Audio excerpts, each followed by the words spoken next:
All right, let's get out of the way right away. You're probably thinking, Professor Chiara, where's your collared shirt?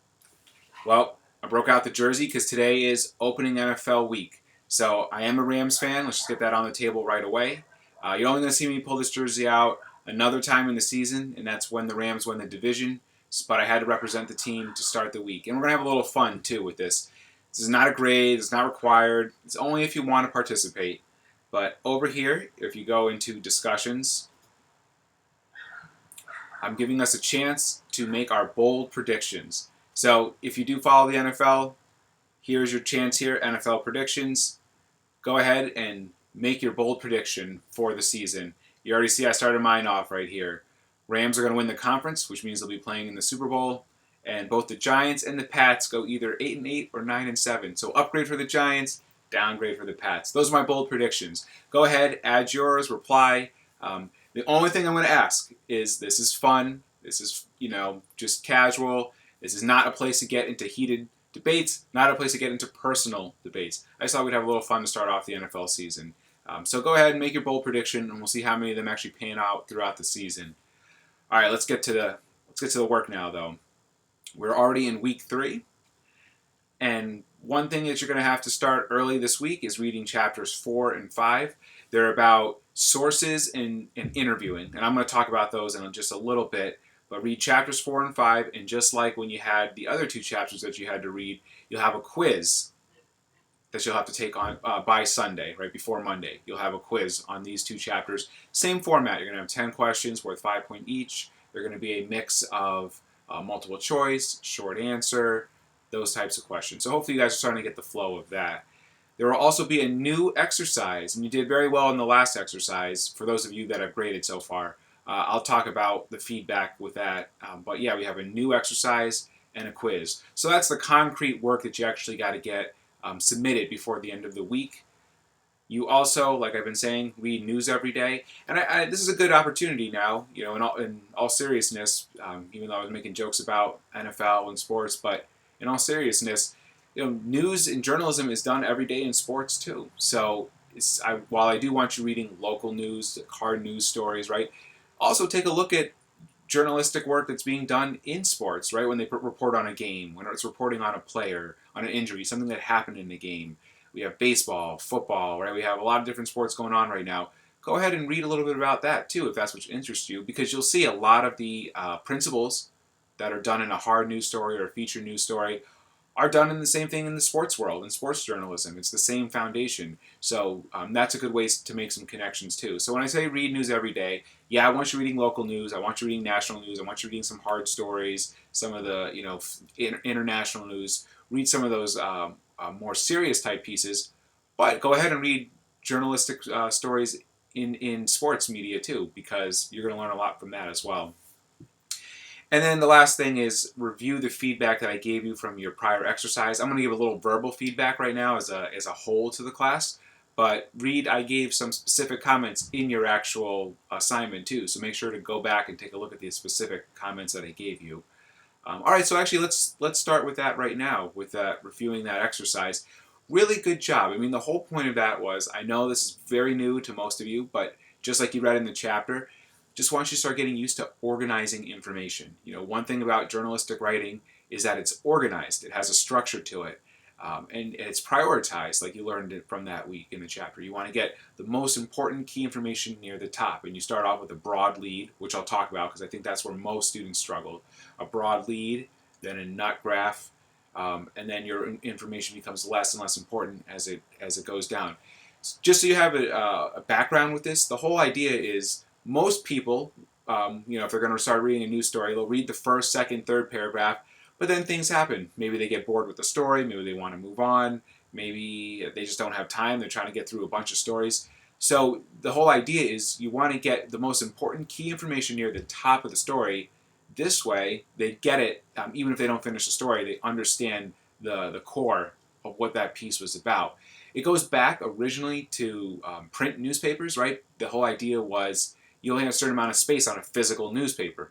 So the idea was the editor, you would turn in your assignment to the editor, you would turn in your work to the editor, and if for some reason another story had to run a little longer or whatever the case was, they could just literally cut the last paragraph of your story, and the story would still make sense and all the important information was in it. Or if they had to cut the last 2 paragraphs, all that information was still, then key information was up near the top. And now it's translated to the web because of the same thing. We all know we have a short attention span. We skim stuff. We get to things quickly. So you want to get that to the top because we don't know if people are going to skim to the bottom. So with that being said, that was part of that exercise of learning to prioritize information. And you guys did a really good job with that. I mean, of course, it was your first time, so there were some things that could have been rearranged, and I didn't, wasn't grading hard on it because I wanted you just to start getting used to it. But you had the idea. Nowhere did I see everybody put the most important information at the bottom. I saw quotes getting sprinkled in near the middle, which was good, right? I saw a lot of that key information at the top. Some of those paragraphs could have been down 1 or up 1, but I saw it generally in the right order. And that's a great start for you guys.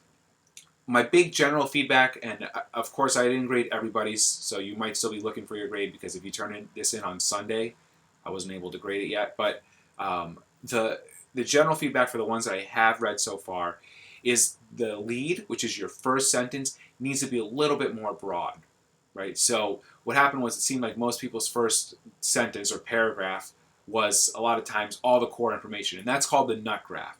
And we're going to learn more about this on another chapter that we're reading. I know the chapter that you read just gave you an overview, but that nut graph is the key, it's like the key information of the story. The lead is the hook. It's what's wanting you to read the actual story. So that first sentence, for example, for this one could have been something like, a new study has showed that left-handed people typically live about 9 years less than those that are right-handed. It's kind of a sloppy lead, but you get the idea. I kept it very general, right? Or, left-handed people are going to find that they might not be living as long as right-handed people.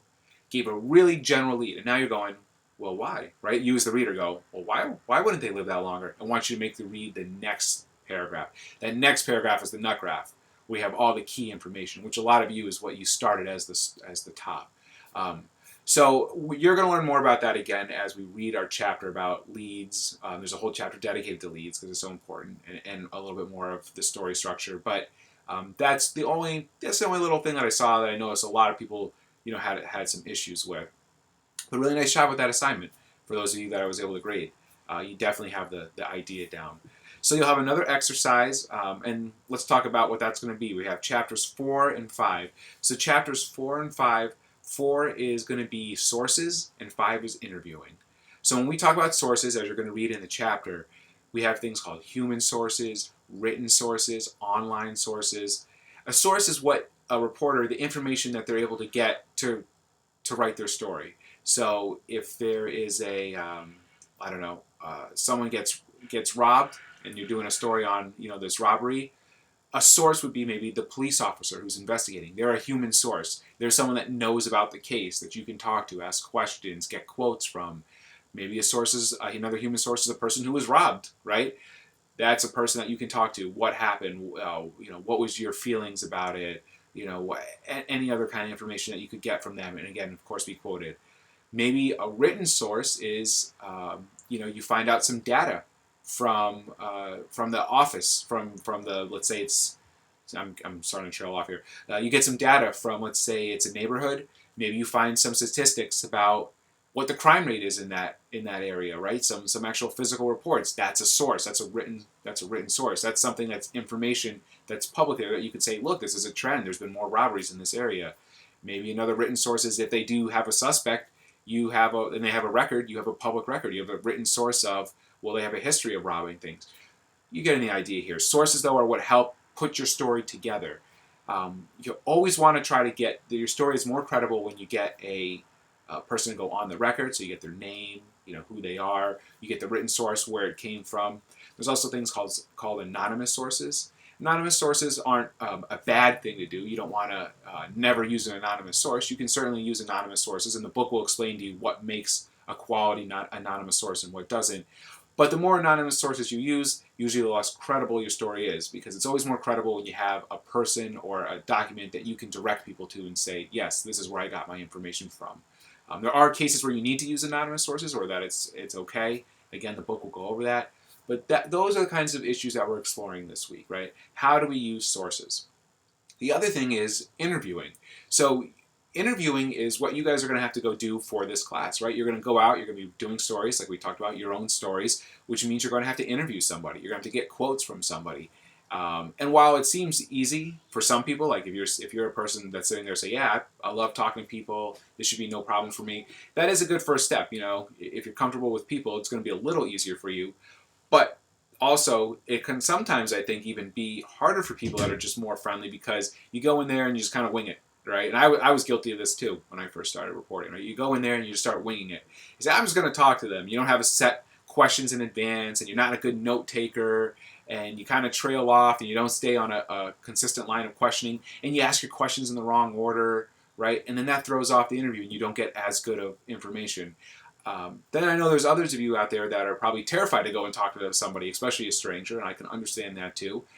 And being prepared, though, how to do a good interview is going to make it easier for you. So if you go in knowing your types of questions, knowing that you're going to take good notes, understanding your order, your interview is going to be easier because you're going to be more prepared, and you're not going to have to be trying to think of things off the top of your head. So it helps for both sides of it. For those that love talking to people but can go a little off rails, learning how to do good interviews and learning the techniques will help give you some structure. And for those of you that are terrified to interview somebody, learning the structure helps you come in more prepared and organized. So in this chapter, it's not just about the quiz, right? I mean, that's a big piece of it. I know you're reading a chapter and trying to get this information so you do well in the quiz, and I want you to do that. But it's also, remember, when you're reading these chapters, to think about, how am I going to apply this when I have to go out and interview someone? Because all these first few weeks right now are getting you ready for your story. This is like the foundation. I'm prepping you to go out and do your first reporting. So those interviewing that chapter on interviewing and sources, keep thinking about, well, when I have to do my own story, how can this help me? Because that's really what this is about. So that's chapters 4 and 5. You'll have that quiz. You'll have your exercise, which talks a little bit about how it's an exercise on something happens in a dorm. How are you going to get sources? So I want you to, I'll make a quick note about this. I know you haven't actually looked at the exercise yet, but this is general enough advice for you. Don't take the low-hanging fruit, which means you're going to see in the exercise it's going to ask you to get to find a few sources. You don't have to actually go out and do it for real, but to think about what kind of sources would you get if you were put in this situation. Don't just think of the first 3 things that pop in your head and say, that's good enough, and sign it. Really think about the sources. Go deep. Really try to think about, like I say, not the low-hanging fruit, not the easy ones, but a step further. All right, well, what else could I use as a source? Who else could I go to? Who else might be involved? Take some time and really think about that, and you'd be surprised if you don't just take the first 3 that pop in your head and you think about it more and try to force yourself to get 10 or 15, not that you have to use them all, but 10 or 15 ideas for sources. You'll be surprised at how good of some of the ones that you come up with. So what I'm basically telling you with that exercise is, take it seriously. Don't just go for the low-hanging fruit. And again, it's not just busy work, it's prepping you, because when you have to do a story for this class, it'll give you to go deeper and to think about, well, what good sources can I get besides just the general ones that I might always go to, which is Google and, press releases that are already out there, or written stuff that's already out there online, things like that. So that exercise there is, again, all this is helping you get ready for our writing assignments. And like I said, news every day. So again, I'm not going to go over this every week because hopefully you're starting to get the flow of this, but you can always go to homework to get to your homework for this week. So we have our homework folder. We've got a little bit of a loading issue going here. All right, good. So you can get to your chapters 4 and 5, which is the quiz. 20 minutes, same as before, 20 minutes timed, auto submit. So you guys hopefully know the drill, but you got your chapters and then your exercises. You can always get to this too by going to assignments. Your quizzes are in here, your exercises are in here, and when you have writing assignments, they'll be in here. If you want to participate in the NFL bold predictions that we'll all hold each other to, you can go to discussions. You should be, and I think you guys have been pretty good with this so far, but checking your messages every time. If you need to get a hold of me, go to messages. Your due dates, once again, are here. So here are all your due dates. And of course, you can start to keep track of your grades within here. All right, hopefully that answers all your questions. But if you do have more questions, or you're not sure, if you're not sure something that you did, something you turned in, that you're not sure why you got what you got, or you just have a question, you gave me this kind of feedback, Professor Chiar, but I'm still confused on it, message me, because often I give you a few feedbacks with lines, but as you guys know, sometimes written, some things get lost in translation, or something that I think made sense to you doesn't, because I didn't, I needed to expand on it and I just didn't do it in my message. So let me know. I never want us to be confused on the feedback I gave you and make you more confused. All that feedback is meant to keep you growing. So please feel free to message me. You're not bothering me. I might not get back to you immediately, but like I said in my syllabus, I'll get back to you within 2 or 3 days, depending on the day that you send it, and I'd be happy to come back and give you more feedback on something, or to explain, the comments that I gave you, to make sure that you really understand it. Or if you just have questions, you can get to me in messages. Give me those questions. I don't want us to feel like we're isolated. You're not. I'm here. I'm here to respond to you. This is done in live time. As you can tell, this isn't a pre-recorded class. Every week I'm checking. So, take advantage of that. But all right, we're starting to hit into you're starting to get the foundation now. Another week of this, and then you're going to have the writing assignments start to come up. So this is all prepping you. Remember, everything that we're doing here is prepping you for that first writing assignment. So take those readings seriously. Make sure you understand it, and if you don't, let me know. You guys are doing great. We're already almost done. After this, we'll be done with week 3. You'll be into the flow of things. All right, guys, enjoy your football if if you're a football fan, and I'll see you next week.